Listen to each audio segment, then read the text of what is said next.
থেকে ইতিমধ্যেই কর্মী সমর্থকরা তারা আসতে শুরু করেছেন।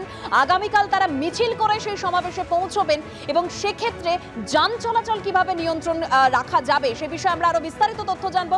আমাদের প্রতিনিধি সরাসরি রয়েছেন ময়ূক ঠাকুর চক্রবর্তী। ময়ূক, আগামীকাল বিভিন্ন জায়গা থেকে মিছিল করে সমাবেশে পৌঁছবেন কর্মী সমর্থকরা, সেক্ষেত্রে যান চলাচল কিভাবে নিয়ন্ত্রণে রাখা হবে? দেখো, প্রথমেই বলি এটা রবিবার 21শে জুলাই পড়েছে, ফলত রবিবার অন্যান্য দিনের তুলনায় ট্রাফিক অনেকটা কম থাকে।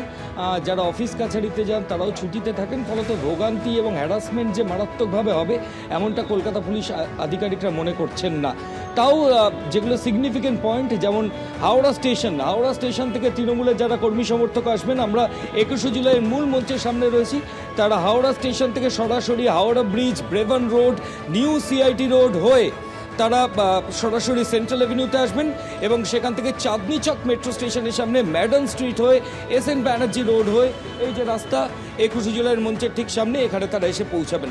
শিয়ালদা স্টেশন থেকে যারা আসবেন তারা Sealdah station, APC road, SN Banerjee road হয়ে ডোরিনা ক্রসিং হয়ে 21শে জুলাইয়ের মঞ্চের সামনে আসবেন। শ্যামবাজার থেকে উত্তর কলকাতা থেকে যে সেন্ট্রাল মিছিল আসবে সেই মিছিল সেন্ট্রাল এভিনিউ হয়ে Chandni Chowk metro, Madan street, SN Banerjee road হয়ে ধর্মতলা, ডোরিনা ক্রসিং।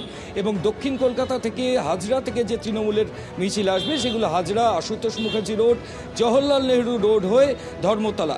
অর্থাৎ প্রত্যেকটা রুটই এমনভাবে ডিভাইড করা হয়েছে যে সেগুলোর সমান্তরাল একাধিক রাস্তা আছে। এক তো রবিবার, গাড়ির চাপ কম, এবং দুই, সমস্ত রাস্তার বিকল্প রাস্তায় যান চলাচল করবে। কোনো রাস্তায় ট্রাফিক ডাইভারশন, কোনো জায়গায় উত্তর দিকে চললে কালকের জন্য স্পেশালি সেগুলো দক্ষিণ দিকে করা হয়েছে। এরকমও বেশ কিছু রাস্তা রয়েছে। ফলত প্রয়োজন অনুসারে কলকাতা ট্রাফিক পুলিশের অফিসিয়ালসরা করবেন। আমি শেষ মুহূর্তে ছবি একটু সন্দীপ পালকে দেখানোর জন্য বলবো। আর কিছুক্ষণের মধ্যেই মুখ্যমন্ত্রী মমতা বন্দ্যোপাধ্যায় তিনি 21শে জুলাইয়ের মূল মঞ্চের দিকে আসবেন। মূল মঞ্চের সামনে আমরা রয়েছি, বাঁদিকে যে রাস্তা, এই রাস্তার নাম বেন্টিং স্ট্রিট। তুমি দেখো কলকাতা পুলিশের ডিসি সেন্ট্রাল এবং আরও সিনিয়র পুলিশ অফিসাররা এখন এখানে মিটিং করছেন। মুখ্যমন্ত্রী 5টার কিছু আগেই এখানে পৌঁছে যেতে পারেন এমনটাই সূত্রের খবর। প্রত্যেক বছর রীতি অনুযায়ী মুখ্যমন্ত্রী কিন্তু 21শে জুলাইয়ের মঞ্চ পরিদর্শন করতে আসেন এবং ফাইনালি কী ধরনের অ্যারেঞ্জমেন্ট হচ্ছে সেটা তিনি পরিদর্শন করেন। ফলত পুলিশের তরফ থেকে সেই তৎপরতার ছবি কিন্তু এখানে চোখে পড়ছে। কলকাতা পুলিশের সিনিয়র অফিসিয়ালসরা রয়েছেন এখানে, তারা দফায় দফায় মিটিং করছেন। 21শে জুলাইয়ের যে মেন র্যাম্প, সেই র্যাম্পের ছবি আমাদের ক্যামেরা পার্সন সন্দীপ পাল দেখাচ্ছে। এই র্যাম্প দিয়ে মুখ্যমন্ত্রী মমতা বন্দ্যোপাধ্যায় তিনি ওপরের দিকে উঠবেন। সিনিয়র অফিসাররা মুখ্যমন্ত্রী আসার আগে তারা নিজেদের মধ্যে মিটিং করছেন যাতে এখানে মুখ্যমন্ত্রী আসার পরে কোনো পরিস্থিতি না হয়। কলকাতা পুলিশের ডিসি সেন্ট্রাল আছেন এবং আরও সিনিয়র অফিসাররা আছেন, আমরা আগেও যে ছবি দেখাচ্ছিলাম। সব মিলিয়ে 21শে জুলাই প্রত্যেক বছর হয়। হেয়ার স্ট্রিট, বউবাজার থানার যারা পুলিশ আধিকারিকরা রয়েছেন তারাও ইতিমধ্যে এখানে মুভমেন্ট রেস্ট্রিকশন করার প্রক্রিয়া শুরু করে দিয়েছেন, কারণ মুখ্যমন্ত্রী আর অল্প কিছু সময়ের মধ্যেই এখানে পৌঁছবেন।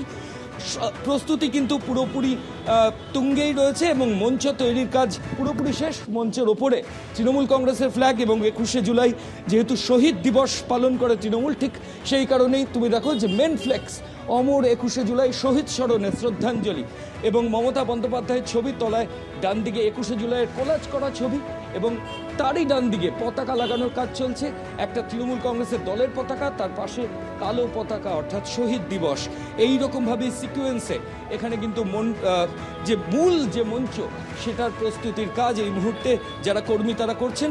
পুলিশ আধিকারিকরা গতকালই পুলিশ কমিশনার এসেছিলেন, আজকেও পুলিশ কমিশনার, মুখ্যমন্ত্রী কিছু সময়ের মধ্যে আসবেন। সব মিলিয়ে 21শে জুলাই রবিবার, যানজটের সম্ভাবনা কম, বিকল্প রুট রাখা হয়েছে এবং কোন কোন রুট দিয়ে মঞ্চের দিকে কর্মীরা আসবেন সেটা ইতিমধ্যেই ফিক্সড হয়ে গেছে। একেবারেই ময়ূক, অর্থাৎ সব মিলিয়ে প্রস্তুতি একদম জোর কদমে চলছে। মুখ্যমন্ত্রী মমতা বন্দ্যোপাধ্যায় তিনিও আর কিছুক্ষণের মধ্যে আসবেন, এসে পরিস্থিতি তিনি খতিয়ে দেখবেন, প্রস্তুতি কতটা রয়েছে সমস্ত দিক তিনি খতিয়ে দেখবেন। আমাদের প্রত্যেকটি প্রতিনিধিকেই ধন্যবাদ।